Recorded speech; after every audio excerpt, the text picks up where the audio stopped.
If you're in a second marriage, oh boy, these are tough. From an estate planning point of view, second marriages are tough. You could be married for 30 years to the second spouse. You die, you leave everything to the second spouse, the survivor, who then turns around years later and says, you know, his kids, they never call me anymore. I know I promised I would give half to his kids, but they don't deserve it. So what happens all the time in these second marriages, especially shorter ones, everything goes to the surviving spouse, him or her, and they take care of their own kids. They sometimes forget about taking care of your kids.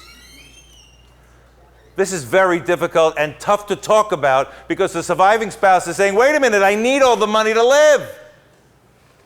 This is our standard of living. If you die, I need it all.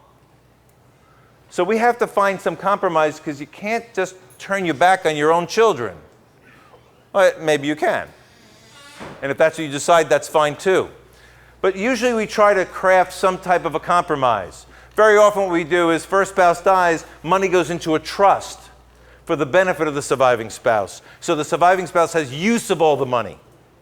But when the second spouse dies, the money in that trust goes back to the spouse's first kids.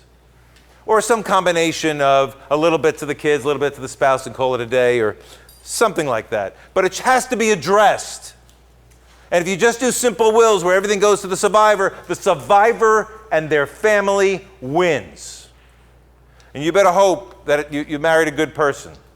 The problem is they are a good person when they said they were going to take care of your kids. And sometimes the body is still warm and they call me up. I need to change the will. Sometimes it's years later after the first spouse's kids haven't invited them for Thanksgiving dinner for 10 years or sent a birthday card. Things change. Protect your children.